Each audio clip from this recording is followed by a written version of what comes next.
Private Bill Mendler, United States Army, Korea, the Forgotten War. Folks, I interviewed Bill in Phoenix, Arizona. It was the day before Veterans Day, 18 years ago, November the 10th, 2006. I was there interviewing veterans at that time, Jerry McNally and a bunch of others that you've seen on this channel and on my radio station. You've heard their stories. Bill served in the Korean War. He was 17 when he went into the Army. And on June 25th, 1950, the Korean War started officially. On July 4th, 1950, Bill was in Korea. So he served with the 19th Infantry Regiment, 24th Infantry Division, kind of a famous infantry division. He worked in communications, and of course, he was in combat as a rifleman too, folks. So, but just another great story from the Korean War. Bill and a lot of others that I've interviewed served during that time, and I don't know if Bill's still with us today. I hope he is. I tried to find some information on him in the internet, but maybe some of you can help me with that. I couldn't find anything current, so. But I should be back down in Arizona again next year, so I hope that maybe I can look him up at that time. But I want to give a big thank you to Bobby Susenbach. Bobby came forward. He lives in Florida with his family, and he wanted to sponsor a story in memory of his father, Don Susenbach, who served in the United States Army, 7th Infantry Division, the same time Bill was there, 1950-51.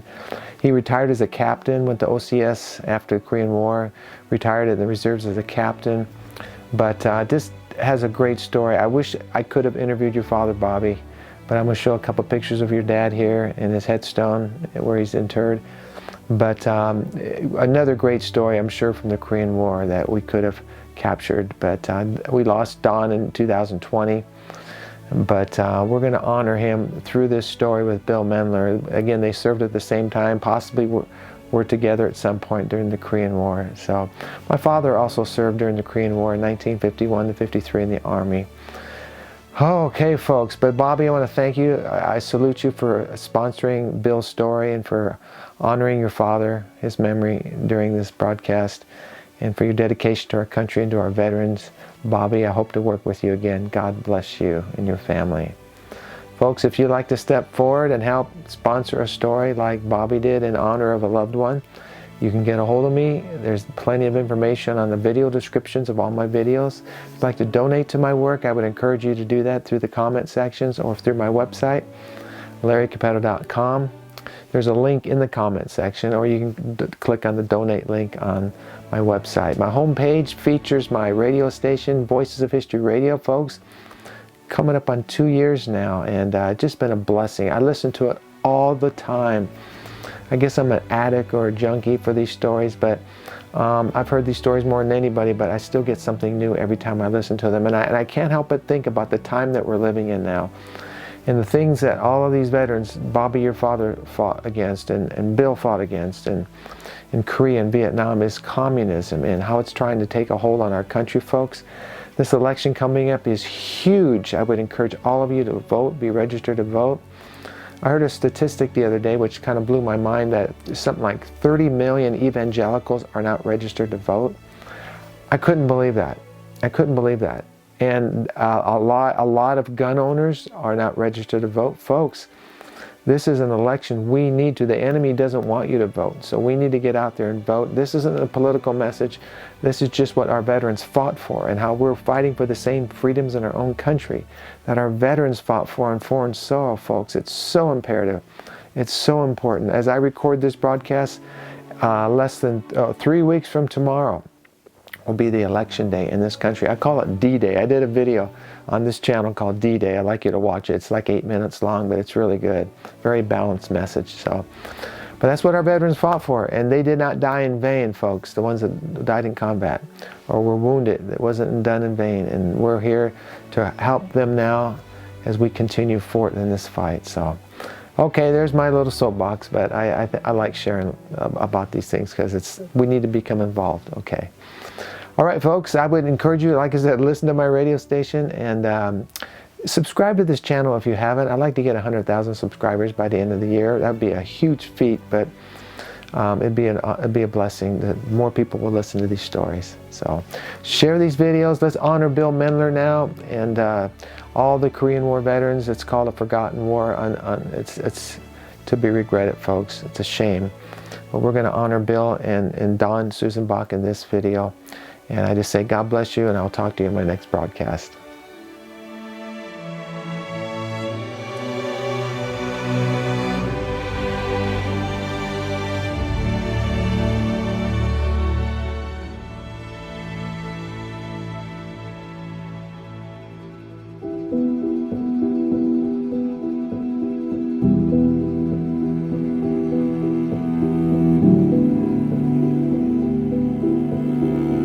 Can you hear me okay? Sure. You're just going to be looking at me. You're not going to be looking in the camera. Can you tell me what year you went to Korea? I went to Korea in June of 1950, or July 1950. Okay. The war broke out June the 25th. I was in Korea July the 4th, 1950. How old were you then? 17. Very young. Never been in combat? No, Obviously. not private. I was stationed in Japan as occupation force. Bill, can you just tell me a little bit about Korea so people will know who we were fighting, and you were with the Army? Korea, yes, I was in the Army. Give me the company, battalion, regiment, and then your... I was in the 19th Infantry Regiment of the 24th Division, the 1st Division that went into Korea because we were in Japan, very close. We got on a ship and we were there quite sudden, from Japan to Korea, across the Sea of Japan, and landed in Busan, Korea, the southernmost port of the southern peninsula. 1950. 1950, July the 4th. Why were we involved in Korea? I was told that it's just a little stopping them. We were told that if we don't stop them in Korea, it's a stepping stone to Japan. And they didn't want them getting into Japan. So we had to stop them in Korea. So were we allies with the South Koreans fighting the North Koreans? At the time we were, North Korea, of course, was a communist state. And they had 15 divisions that crossed the 38th parallel into South Korea. And our 1st regiment from the 24th Division was the 34th Regiment. They went in and they were totally annihilated. They sent the colors back to Japan. We were the 2nd Regiment in against 15 divisions. Very bad, very bad. So did this, you're talking about an engagement in South Korea, or were you up in North Korea? They were already in South Korea. They had crossed the parallel into South Korea, and we met them in the south. They pushed us all the way back very close to Busan, which is a main entrance port to South Korea. And as reinforcements came, we start pushing back and pushing back across the 38th parallel into North Korea, which was very mountainous. It was so bad, and back they were considered 100 years behind in civilization in North Korea. No roads, no big cities of any kind. And as we pushed further north into Korea, the weather started getting bad. It was like October, cold, mountainous, and without roads, they airdropped a lot of our supplies and food, and ironically, the things that the men ran for were the silk parachutes to wrap in to keep warm. And the food came next. Well, of course, we ate off the land. We took cows, chickens, anything to survive, or even shooting an occasional pheasant. We took beehives for honey, any kind of food we could get. And we kept pushing further and further north until we got so high into the mountains we could see across the Yalu River into Manchuria, which was massing masses of Chinese. And in January of '51, the Chinese came across in hordes and hordes and hordes. They wore big white suits, like they were like a doughboy, it reminded me of. They were so puffed up. And they had sacks of rice that went over their shoulder and around like a big nylon stocking, and that's all they had for food. It would last them months because they would steam it and cook it, and that's all they needed. Let me ask you a question. Were you involved with the Chosin Reservoir at all? No. Okay. How about the army that was overrun to the east of the reservoir, November of '50? I mean, were you involved with any of that? I'm not in that. Okay. I had an uncle that was involved in that, and he got shot up and was sent back to the States.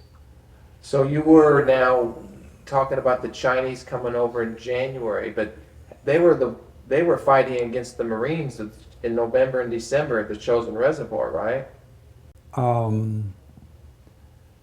The Chinese, Yeah. they were fighting everything. Yeah. They were so many of them that you could look down off the mountain and barely make them out in their white suits against the snow. But you could see little things moving. Just the whole valley was just crawling with them people. And we were up in the mountain and they start pushing back all the way back across the 38th again and way back down south, starting all over again. Now, are you a rifleman? What's your MOS at the time? I was training for communications in Japan, and I didn't complete my training when the war broke out. I was climbing poles, running wire splicing, stuff like that. And So were you a radio operator in Korea, or what were you? I was a switchboard operator for a while, and at one point I had the switchboard. I ran till midnight, and my buddy Charles Carpenter took over for me from midnight on. Well, at 1 o'clock a shell come in and took the top of his head off. He survived. He went back home to West Virginia with a steel plate in his head. So I kind of skirted death many, many times. Well, you're 17, and maybe did you turn 18 while you were over Yeah, there? You're very I did. young. You're in 18. combat. Did you ever feel like you were invincible, like nothing could happen to you? Not at all. No. At one point, I came out of the mountains thinking that they were GIs down there in amongst our vehicles that they just kicked us out of, but I made such a long route all night, and I came right back to the same point, and I looked down, I said, wow, there's all my buddies. And I start running, and I was just about ready to start waving and yelling, and I looked, and oh no, they were the wrong rifles to look at, and I fell right there in the grass, and I could hear them talking. And I says, they're not taking me. And I had a hand grenade in my pants pocket, which I transferred to my shirt pocket and was going to pull the pin rather than to be captured, because I've heard too many horror stories of capture. I was not going to be taken. And that was it. Never thought anything else about it. If they caught me there, I would shoot as many as I could and then not be allowed to be captured. So what's going through your mind at this time? I mean, Are you over there fighting for God and country? You fighting for survival? You fighting for your buddy? I mean, It started that when we went in and fighting for our country, but after a while it becomes survival. I was separated from our unit. Our unit came out of the city of Daejeon, South Korea.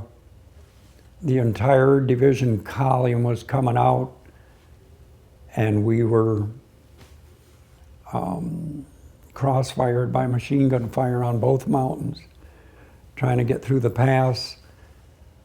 They got the half-track that was leading our column, and they crossed the road and we couldn't get around, so they come through and said, dismantle and head for the mountains. We shoved vehicles off, we blew tires out, smashed radios. And as we're going up the hill, it was getting dark, and the entire 2.5-ton truck, ammo truck, went off. It was an enormous explosion. So we tried to get through the lines, and we couldn't. We got all the way up, 3 of us, to the top of the hill, and run into machine gun fire. After some Korean jibber jabber and no response, we hit the ground. Went all the way back down. When I got down in the dark, there was nobody left. I was the only one. And before that, we were told by the sergeant, take your boots off. We have to sneak through the line. We got rid of my helmet, my boots. I didn't have anything. Shorts. So all I had was my carbine, 50 rounds, and a hand grenade. And I thought I'd try it again, and I swept further and went around and around, came all the way around, right back where I started from. I was shocked. So I backed off and went back and headed south, and I could hear them at night talking, moving with me. I was higher up the mountain than they were down on the road. Well, I kept going, and I was barefooted, and I finally got down the railroad tracks. And I followed a railroad track into this tunnel, and it started raining at night, raining, very dark. I entered this tunnel, and it was slimy, and I was feeling the slime and following the rail with my bare feet and going. It seemed like forever. Where is the end of this tunnel? And finally, there was an opening. I could feel it. And at that moment, there was a cough coming out of this. I said, brother, what am I going to do now? Talk about nerves of steel. I wanted to decide whether to go back or keep going. I decided to keep going, very quiet, not a rustle of gravel under my feet, nothing. It took me a while. I finally got out, ran into a locomotive and tried to get that going, which was nonsense. But there was a mattress in there, so I got some sleep right in a train. But I was taking my chances, so after I woke up, I headed for the mountains again. what kind of weapon are you carrying? I had an M1 carbine, Okay. 50 rounds of ammo in a box. Can you tell me about any times that you engaged the enemy? Was it sniper fire? Was it up close? I mean, tell me about some times of actual The combat. very first day up on the line was on a mountainside, and we were in a trench overlooking, and I must have been exposed from my chest up, and somebody out there let loose with a machine gun, or what they called a burp gun. And he was directly in line with me. It went, Had he been a little higher, he'd have got me. But his fire stopped about 3 feet in front of me. And I, of course, went down immediately, got a pair of binoculars, looked, and found him straight out. I could tell by the fire where to look. I spotted him, and I borrowed my buddy's M1 rifle and put my carbine down because it was a long shot.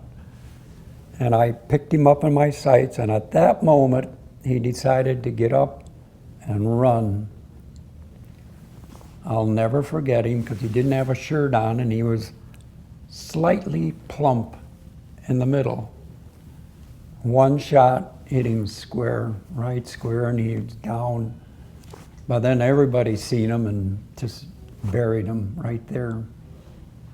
That was the only confirmed hit that I know of. I've shot at many, but that's the only confirmed the very first day.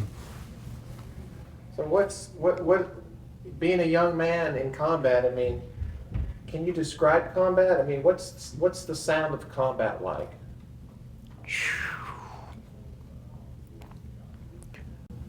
The sound of combat to me was that Russian burp gun. It had the high tin sound. It had a cylinder on it that held 32 rounds. I would love to have brought one home. They were short, Yeah. and they were very good in combat because they didn't jam up. Ours got a little dirty, they jammed up. The M1 rifle. And So now I mean, you said there were hordes of Chinese. Did you fight hordes of Chinese, or did you? we fired at them and shot and tried to keep ahead of them. And it didn't take them long to catch up to us. There was one case where we all got in our vehicles and traveled all night, set up another defense position. They were right there right after we set up. I don't know how they traveled so quick, but they were there. So are you in a platoon of men, a company of men, or are you by yourself? A what? Are you in a platoon or in a company? We were in a squad, platoon, or- but Let me have you sit back in your chair there, Bill. it seemed like every night or every morning we were surrounded. So there was not very much organization at the beginning because we were so shot up and scattered. You had to leave people behind. My buddy Arnold and I carried Kelso down the hill. They walked right up. The guard that night thought it was our people, and they allowed him to come right up on the mountain, running right amongst us. Lobbed one hand grenade. Again, I escaped that into the foxhole next to me and blew his kneecap off. We carried him down the hill, and they were just all over the place. You could see them over there, and we had to duck from them where we had this guy. But a sergeant came along and said, "I will take him." So he put him on his shoulder, was his buddy, and off he went. So we stayed there and tried to set up a line perimeter, and well, Kelso never made it. He had to drop him and run for his own life. And we got back out of there, and that was just another episode. And by the time you regroup and reorganize, there's nobody left. The guys you don't know, they're either gone, they were either killed, captured, or wounded.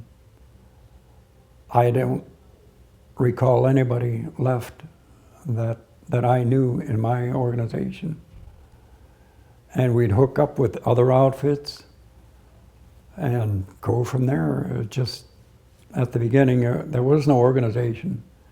It was just get surrounded, fight your way out, and hope you make it. Major General Dean, our divisional commander, was captured. for several years, I understand, but he was released.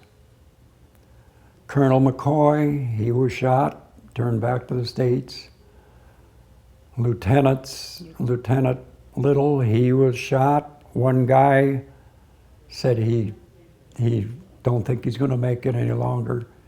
He froze in a sleeping bag, and that's where they got him, right in a sleeping bag. He just froze, he wouldn't come out. So that's how the start of it. Well, the city of Taejon is where we lost all the vehicles. So when we were pushed all the way back, the Chinese, and then came and pushed back, we were allowed to enter Taejon. We had lost so many people. And the North Koreans send word that don't come into Taejon or we will kill civilians. Well, we didn't believe him or didn't care to believe him, so we marched in, took the city, but on the outskirts of the city of Taejon, there was a little hill. We went up. There was a church up on a hill. Nice church for, well, it was South Korea. And they held good their word because next to the church were 3 long trenches. And the first one they started covering up already, but we caught them, and the 3 trenches were full of dead civilians. And they had a 5-foot wide stairway going down in the church.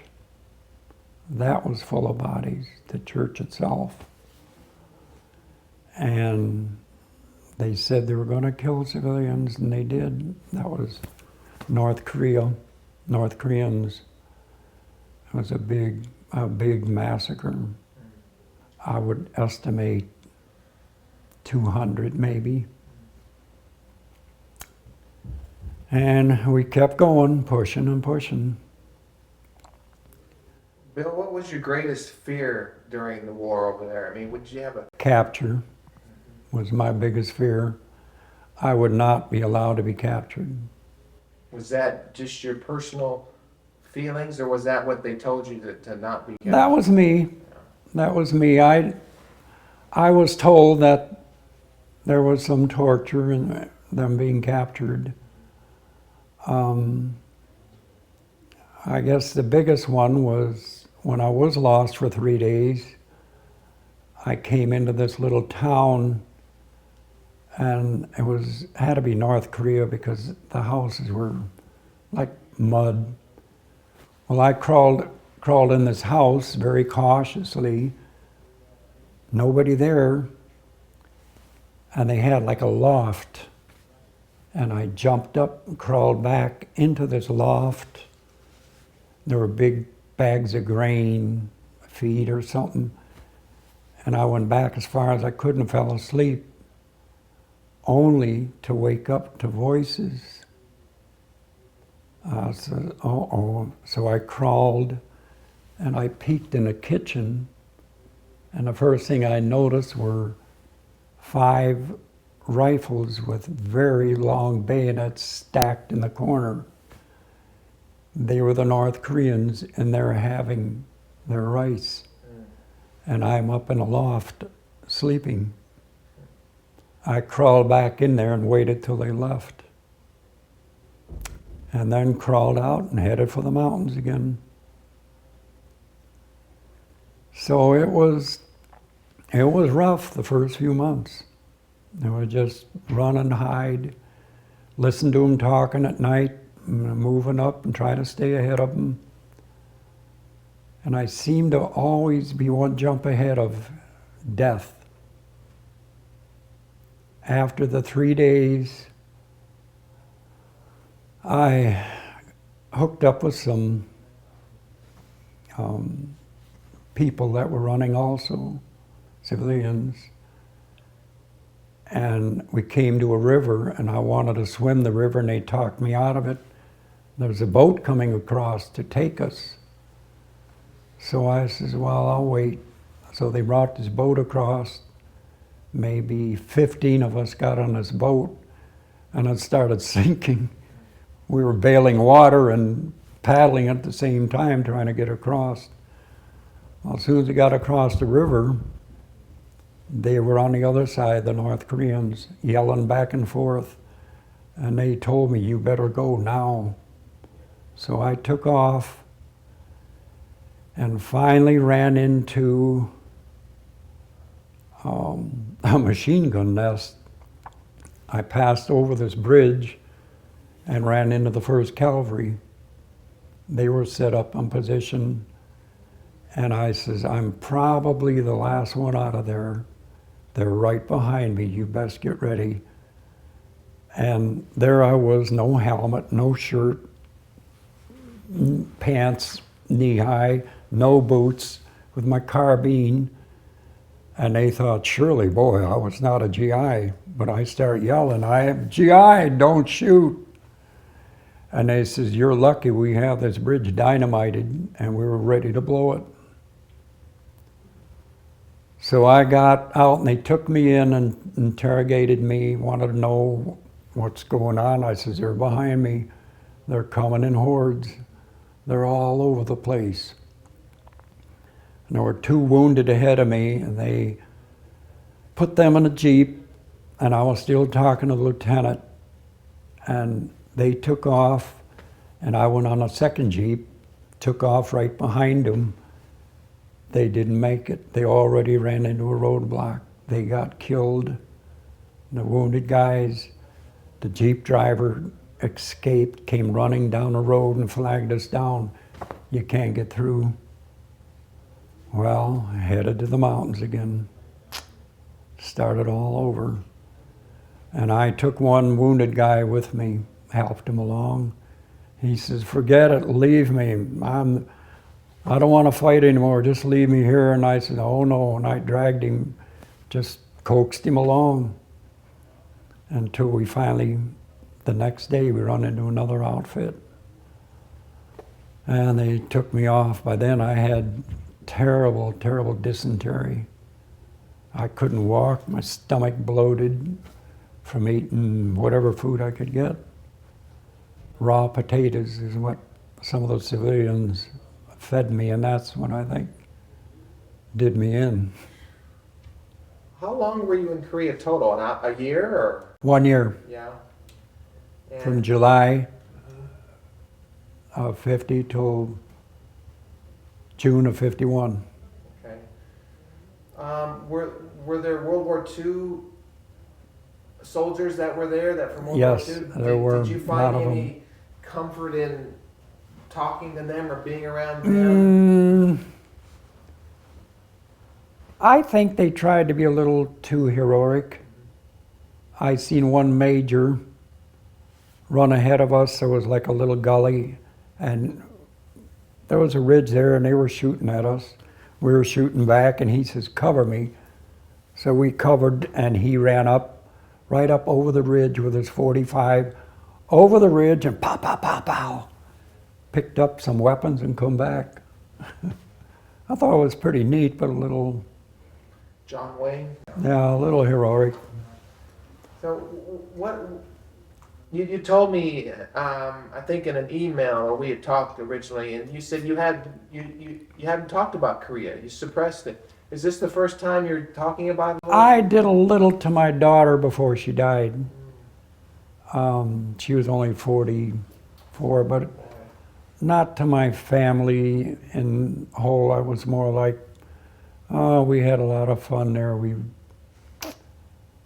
I would try to talk about the funny things that happened. Do you think there's things you forgot because they were so terrible, or? I probably... Like, what was the hardest thing maybe you encountered or saw, or were there casualties that were horrendous at times, or tell me a little bit about the casualties that you guys sustained. We took a hill, And there were a lot of dead Marines laying there for 3 days in the hot sun, bloated. There was one GI that I'm ashamed of that went to a Marine lieutenant and cut his finger off for his ring. I watched him. I thought that was deplorable. And the stench was bad, but when we got up on the mountain, we just went upwind and had lunch with the dead bodies laying all around. I've seen 2.5-ton pickup trucks full of GI bodies, full of them. They couldn't get any more in there. And the stench was bad. There was one, I don't know, one stench that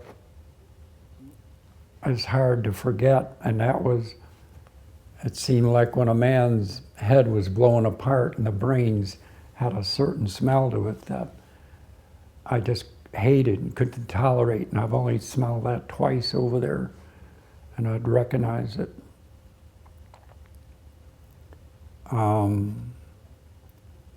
Walking down a little ditch one day, and I slipped and fell backwards, and it happened to have been the shin bone of a leg, and I skidded on his skin, and the deteriorated meat and skin made me slide and fall right on top of him.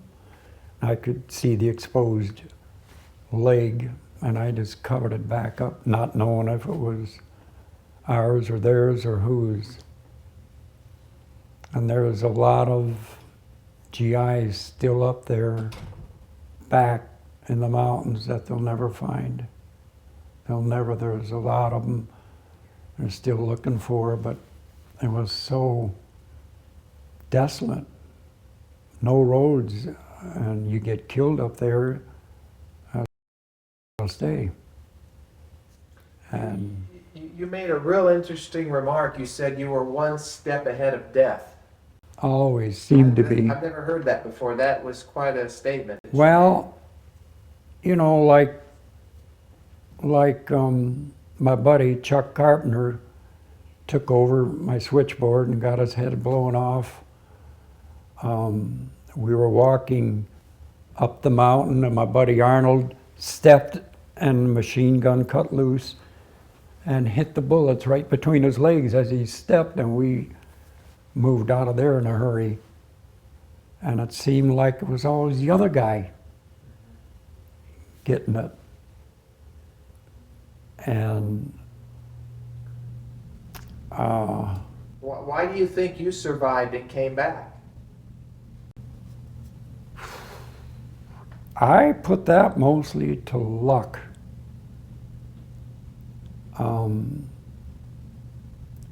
I did get wounded there, not bad, but it knocked me out for a couple of days. We were in a house under machine gun fire, and we ran to get in there in the cover, and there was 2 wounded men and a medic with me, and he said, "We gotta get some water." And I said, "I just passed a 5-gallon can coming here." He said, "Would you get it?" I said, "Sure." I took off running again, knowing the machine gun fire was there, but they didn't catch me going there. But then I had the 5 gallons of water I had to carry back, which slowed me down a bit. Well, they took a shot at me, but they didn't hit me. And I got the water back there in the house, and he was treating this wounded man. And I was standing there in the house looking out the door, and there was a big stone. And the machine gun hit that stone and splattered, and I caught a chunk right in my wrist. I don't know if it was machine gun shrapnel or stone shrapnel, but they did take an x-ray of it. There was a chunk in there, and it's probably still in there. They never removed it. And for that little nick, they wanted to know if anybody got wounded to step forward and receive your Purple Heart. I refused at that time for such a little wound, to where guys got shot in the neck, lost an arm, and were stepping up to get their Purple Heart. And I says, no, I refused at that time. And I never wrote home that I got wounded. 20 years after I got home, I discovered a Western Union letter to my folks saying that I was wounded in action. And I couldn't believe they knew it all this time, and I never told them. I took that letter and sent it in and demanded my Purple Heart, which 20 years later they sent me. It was a long time. I decided I should get it. Are you in touch with any of your buddies from Korea? There was none left. I was in touch with Charlie Carpenter for a while. He said he got back home. He said he's doing fine. He has a steel plate in his head. He's the one that took over my switchboard duties. Louis Molino got machine gun across the valley. He got killed. There was nobody left.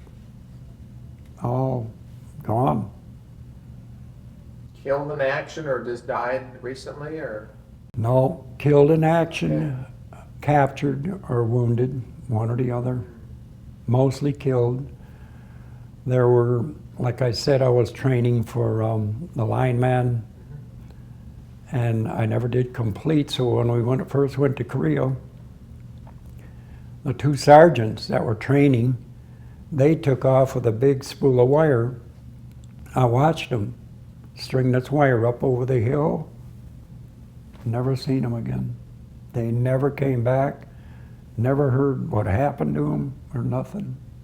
So you're telling me you went over there with a group of men and most of them were killed or wounded? I would say 95% of them.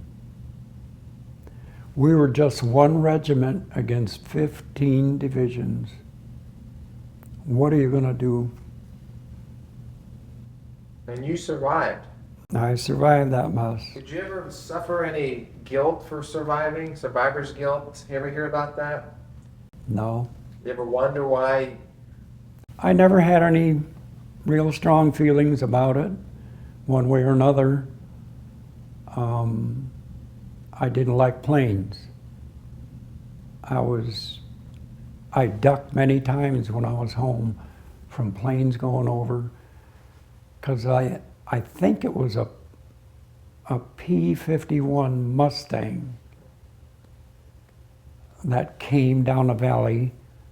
Of course, like I said, we were always either behind the enemy line or surrounded. He came down this valley and strafed us. But he strafed behind me and shot a guy's leg off, a GI. And I watched him take off up, and he went around and around. I said, oh no, he's coming back. So me and my buddy took off running toward the mountain. And we just got the base of the mountain, and here he come down the valley. He seen us running. I seen him do this, come after us, because we were in movement.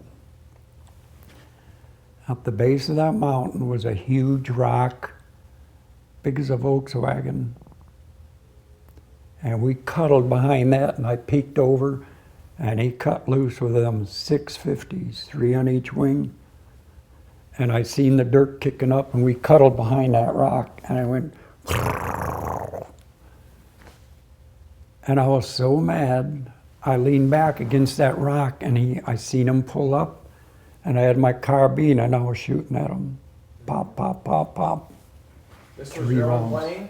Pardon? This was your own plane? Our own plane, yep. He was shooting at us, and I in turn was shooting at him. I did it because I was so mad that he had shot somebody and was shooting us, but he didn't know. We had these big red banners like that we'd roll out to indicate, but we didn't have them at that moment, so taking us for the enemy. He was trying to pick us off. He did, but once again, I was a step ahead. That's... What are your thoughts today about Korea? Do you ever think about it anymore? I mean, what you went through? I mean... It was a waste. I really think they should have let them take it with the loss, the heavy loss. Now you look back at Korea again, and there they are, doing it all over again. Mm-hmm. Why not let them take it? It's a small country. But that was their talk then, that it would be the stepping stone to Japan. That's what they told us. So you fought the North Koreans and the Chinese while you were over there? Yeah. Was both. either one of them a better soldier than the other? The North Koreans were brutal, very, very brutal. I wouldn't want to get captured by the North Koreans. I would have taken my chances with the Chinese. We captured a Russian woman nurse. We found her in a ditch wounded. She had gangrene under her arm where she shot, and we took her in and treated her. All our prisoners, well, I can't say that.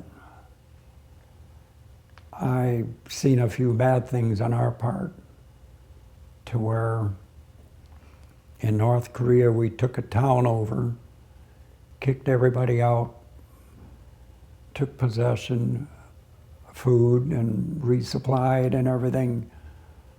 The next morning, well, the civilians just moved out around the outskirts of town, and the next morning we moved out, and the officer in charge said, burn it.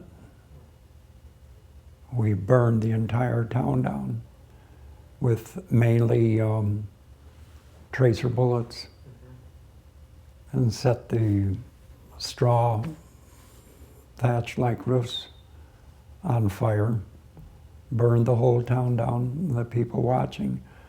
One woman cried and cried. She was an elderly woman. She cried and ran back into her house. One guy ran in, dragged her back out, and she ran back in the burning house. And the second time he left her there to perish in their burning house. Do you feel that combat changed you as a person? No, I don't think so. I look at things today, so what, big deal? You're complaining about you only made $200 this week. Brother, that's where I go. You're complaining. You don't really know. You just don't know. If you have it, appreciate what you have. And there was so many sufferings over there. The Korean people, they suffered. The North and the South as well. Very, very bad. And we took our toll as well. How many of our GIs died there and still there unaccounted for? Ended up in prison. No, I would not have gone to prison or be captured. That was thoroughly in my mind. I would not allow them. Have you ever been back to the Korean War Memorial in Washington, D.C.? No. Any desire to see it? Not a big desire. What does Veterans Day mean to you? That's tomorrow. Yeah. Oh, I don't know. A bunch of guys get together, and try to relive some of that. I never really talked about it. It was never really thoroughly important to me. It was there and I was kind of proud, but not 100% important. It was just a day. Do people ever thank you for your service? Yeah, How does that make you feel? I don't know. I guess I'm too humble. I guess humble entered into why I just don't want to talk about it. I don't want to be patted on the back. I didn't want my Purple Heart, you know. I guess I'm just not glory. I don't think maybe you've seen the value that you brought to the military, our country, as a person. Yeah, maybe not. I think you've contributed a lot to what we've done in our I country, probably in our history. don't see it and don't realize it. And what you're doing right now, I feel is very important and very valuable for history's sake. Because someday when you're gone, your story's going to live on. Yeah. So that's. I thought about that. That's why I was talking to my daughter more and more toward the end of her life. Can I ask what happened to your daughter? She died of lung cancer due to smoking. I talked to her about it and talked to her about it. And she had 3 kids. And I told her, Janet, you're hurting them kids in the confinement of your home, the smoke. That did it. That did it. She finally came around, quit smoking for 1 year, but it was too late. The smoking did her in with small cell lung cancer at the age of 44. Are there sights and sounds or smells today that remind you of Korea? No. Nothing really does remind me of Korea. The only thing I had was airplanes. I was kind of gun shy of airplanes. Other than that, no. I seem to have been prepared for hiding in the house with the enemy, going down this tunnel. I seemed to be something within me, and I know that some guys there were just scared to death of nighttime. One guy was a big, Dawson was his name, was a big man. In the daytime, he'd play guitar and sing. At night, scared to death. Bill, I hear something out there. He was so scared, so nervous. I said, Dawson, take it easy. I got good ears, I can hear anything out there. I would never look out there, I could just listen, I could hear excellent. But he would just cower, just scared to death. Come morning, he'd be his good old self again. And there was a lieutenant that just went out of his head. He had 2 pearl-handled pistols he carried. And he said, don't let them get these pistols from me. Don't let them get them from me. They hauled him off. He just went bad. A lot of them couldn't take it. And I never found myself that way, to where I couldn't handle it. I couldn't handle being captured. Everything else was fine. Well, why do you think you maintained that strength and the others, some cracked? Was it your training? Did you have faith in God? I mean, what got you through that? I think it was just me. Just me. I don't know if it was the treatment that my father gave me. Ever since I could remember as a little boy, he was against me. He hated me. He didn't like me there. I had 2 one older sister and a younger, which he adored. And everything, I remember 10 words in German derogatory against me that he always used. Maybe that was part of my defense or preparation or whatever you want to call it, that prepared me for that, and maybe why I left the home at such an early age, just to get away from that. Do you remember the first time you were in combat? I mean, maybe you've already talked about it, but was there like a baptism under fire for you, or was it a big deal? The first time you were shot at or whatever? I mean, how do you remember feeling when that happened? Or do you remember that?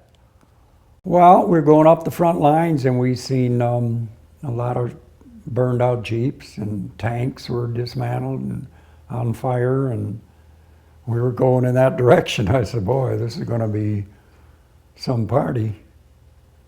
And it was. Like when I was standing in that house and got wounded, I could look out and see a Jeep on the road there, not too far, with a Jeep driver in there wounded, and he was laying back there, and his arm would come up and fall down. I says, I gotta get that guy.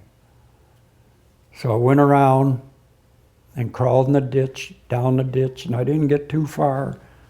And that same machine gun cut loose and just shattered the road all around me, and I backed off. I couldn't get to him to get him out of there. And I don't know what happened to him. So I seem to have had enough nerve to stick my neck out on occasion, but not foolishly, you know.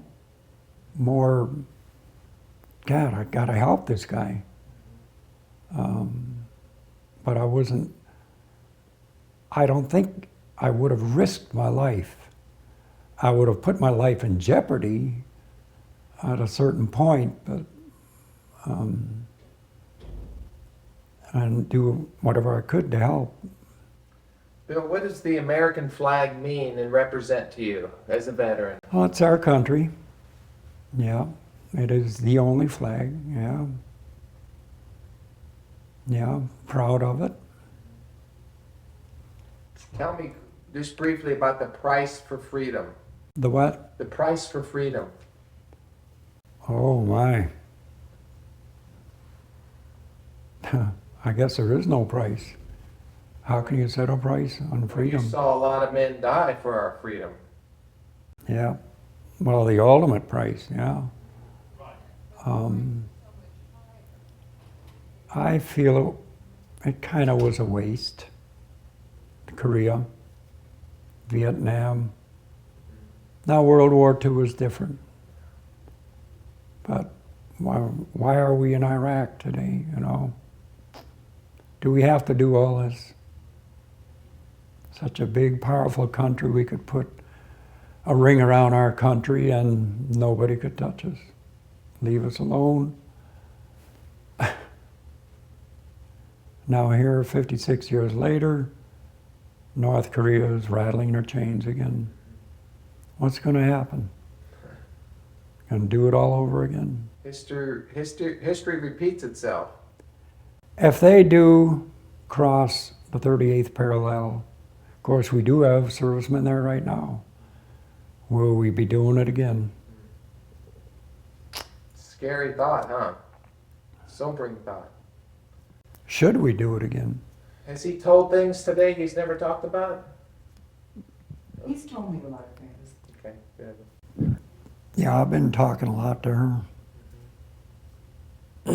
Just about the past versus maybe it troubling you today. Nothing really seems to bother you today about it, it seems like, does it? Or Yeah, it's you know, I can go for months and never think of Korea, but I remember it so very well, so distinct, almost every detail. I had a Jeep and a lieutenant, and Orville Sharp was a Jeep driver. And we both lost our helmets. And I went around and found one and put it on. We were in a big vehicle compound. That, I think, was Taejon. And our compound come under fire.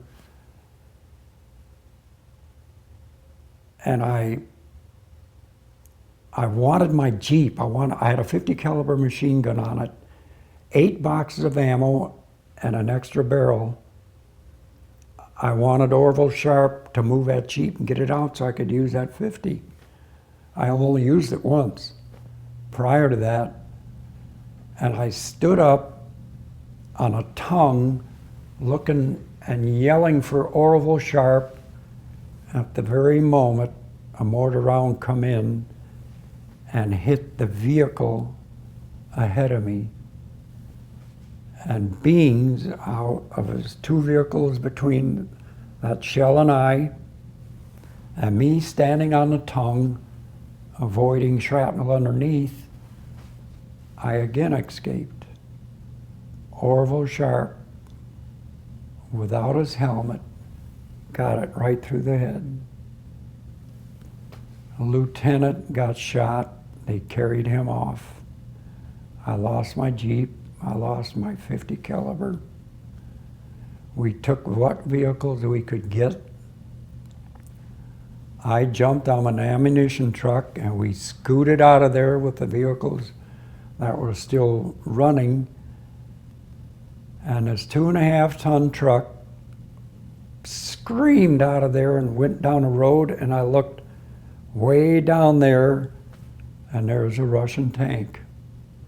Why he didn't level his big gun on us, I'll never know, but again, we made it out of there without that tank. Of course, we easily outran the tank and got out of there in a hurry.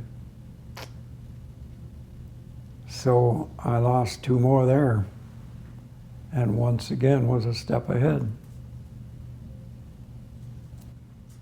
You got a lot of memories of that, huh? And that vehicle column that we were taken out of there didn't go very far because we ran into that mountain machine gun fire that the half-track driver got killed, jammed the road, and we destroyed all them vehicles.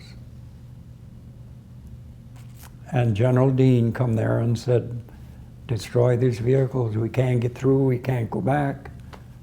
And he got captured either that night or the next night.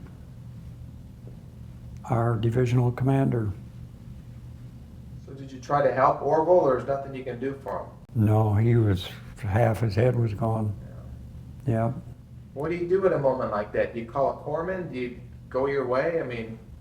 He was left there. We jumped in a vehicle. They were swarming in, just coming in.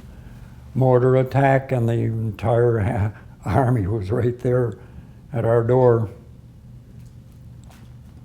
All our vehicles. It was a big vehicle compound. We lost a lot of them there, and the rest of them in the roadblock ahead. Run right smack into a roadblock. Everything then was on foot for 3 days. Did you ever face the cold like the Marines did? The cold? The cold? It was cold. We had sleeping bags. I fell asleep in my sleeping bag in a lean-to. And that night it started snowing, and the snow filled my lean-to and gently laid down on top of me and completely covered me up. They couldn't find me. They were looking all over for me. My buddies, you know, they were in big tents and having parties. Matter of fact, they had a party too much, and they set fire to the tent and blew off some ammo rounds. Well, I finally pushed my way out of about 6 inches of snow, and we moved down out of that hill. I'm going to ask you to do one more thing. Could you give me a salute into the camera when I tell you to? I ask all the veterans to do this. Can you do that for me? Okay, right into the camera, Bill. Yeah. Great. My finger's a little bent, so You did I good. don't salute.